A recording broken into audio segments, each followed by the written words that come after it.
all know, right? Grant McComey loves to travel Oregon's back roads, and he always finds something interesting wherever he goes. This week, a century-old catastrophic fire is the new backdrop for a tourist spot along Astoria's waterfront. Astoria's early days come alive when you step aboard Old 300. For just $1, enjoy a 3-mile out and back along the town's waterfront. Sort of trip that puts you in touch with history.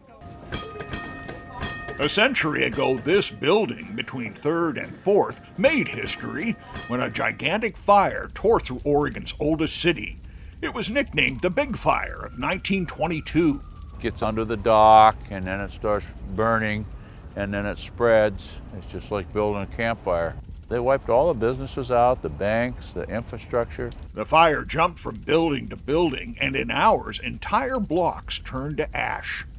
The Big Fire consumed 30 blocks of Astoria's business district, displaced 3,000 people, until it reached this building. The city was built over water, and everything was wood, except for like this building. So it didn't really affect this building. Lifelong Astorian Steve Fick admired the wharf and warehouse brick building for its endurance and its lasting mark on Oregon history.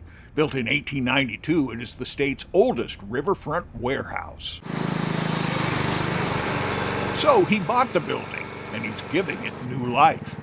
Fresh-cut timber and myrtle wood tables, copper sheeting for interior walls.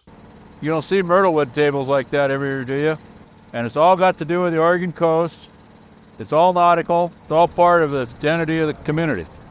He hired an artist to capture a time before outboards, when fishermen rowed boats to catch giant Columbia River salmon called June hogs. It's a guy that's working with his hands. Those are huge fish, so I've never seen one of those fish.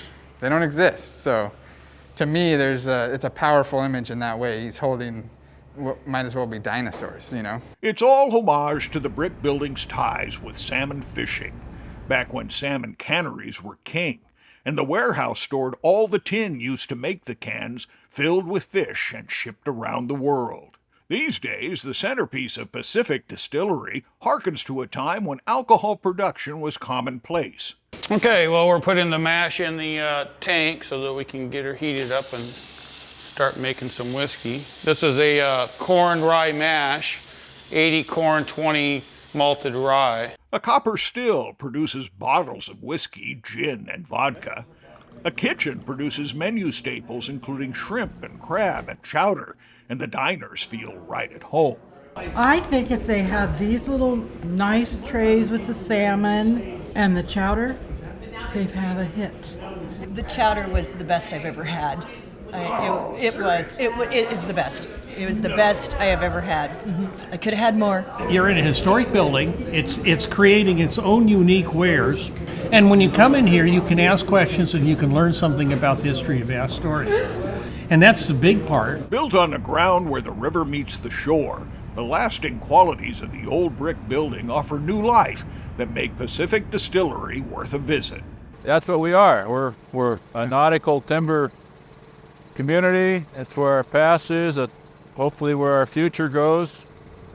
In Astoria, with photographer Jeff Kastner, Grant McComey, KGW. Be sure to watch our half-hour program of Grants Getaways. That show airs this Saturday and Sunday right here on KGW.